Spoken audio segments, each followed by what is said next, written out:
ସ୍ୱାଧୀନତା ଦିବସ ଭାଷଣ। ସମ୍ମାନନୀୟ ସଭାପତି ମହୋଦୟ, ପୂଜ୍ୟ ଗୁରୁଜୀ ଗୁରୁମା ବୃନ୍ଦ, ଉପସ୍ଥିତ ମୋର ପ୍ରିୟ ଛୋଟ ଓ ବଡ଼ ଭାଇ ଭଉଣୀମାନେ, ଆଜି ଏହି ପବିତ୍ର ସ୍ୱାଧୀନତା ଦିବସ ବିଷୟରେ ମୋତେ କିଛି କହିବା ପାଇଁ ସୁଯୋଗ ମିଳିଥିବାରୁ ମୁଁ ନିଜକୁ ଧନ୍ୟ ମନେ କରୁଛି। ଆଜି ଆମେ ଏଠାରେ କାହିଁକି ଉପସ୍ଥିତ ହୋଇଛେ ତାହା ଆମେ ସମସ୍ତେ ଜାଣିଛୁ। ଆଜି ହେଉଛି ଅଗଷ୍ଟ 15 ତାରିଖ 2024 ମସିହା, ଆମ ଦେଶର 78ତମ ସ୍ୱାଧୀନତା ଦିବସ। ଆଜିର ଦିନ ଆମ ଦେଶ ଭାରତର ଇତିହାସରେ ଲେଖାଯାଇଥିବା ଏମିତି ଏକ ଦିବସ ଯାହାକୁ ସଦାସର୍ବଦା ଏହିପରି ଉଲ୍ଲାସ ଓ ଉତ୍କଣ୍ଠାର ସହ ପାଳନ କରାଯିବ।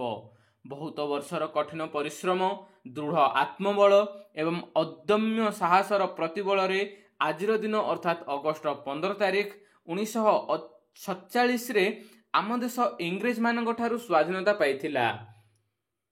ସେହି ବୀର ସ୍ୱାଧୀନତା ସଂଗ୍ରାମୀମାନଙ୍କ ବଳିଦାନକୁ ସମ୍ମାନ ଦେବା ପାଇଁ ପ୍ରତିବର୍ଷ ଆମେ ଏହି ଦିବସକୁ ପାଳନ କରିଥାଉ।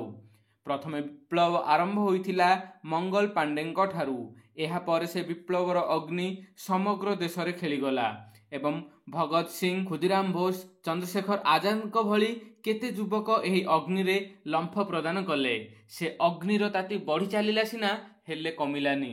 ଆମ ପ୍ରିୟ ନେତାଜୀ ସୁଭାଷ ଚନ୍ଦ୍ର ବୋଷ ଏବଂ ଜାତିର ପିତା ମହାତ୍ମା ଗାନ୍ଧୀ ସେ ସ୍ୱାଧୀନତା ସଂଗ୍ରାମର ମୁଖିଆ ହିସାବରେ ଦେଶବାସୀଙ୍କ ମନରେ ସ୍ୱାଧୀନତାର ସେ ଅଗ୍ନିକୁ ଉଜାଗର କରି ଚାଲିଲେ।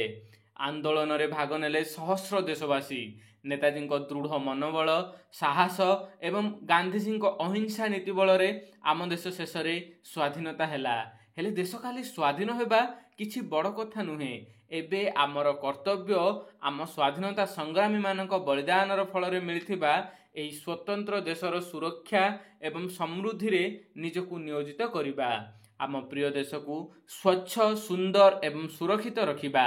ଆଜି ଆମେ ଏହି କ୍ଷଣରେ ପଣ ନେବା ଯେ ଆମେ ଆମ ଦେଶକୁ ସବୁବେଳେ ଭଲ ପାଇବା ଏବଂ ଏହାର ବିକାଶ ଓ ସୁରକ୍ଷା ପ୍ରତି ଯତ୍ନବାନ ହେବା। ଏତିକି କହି ମୁଁ ମୋର ବକ୍ତବ୍ୟ ଶେଷ କରୁଛି।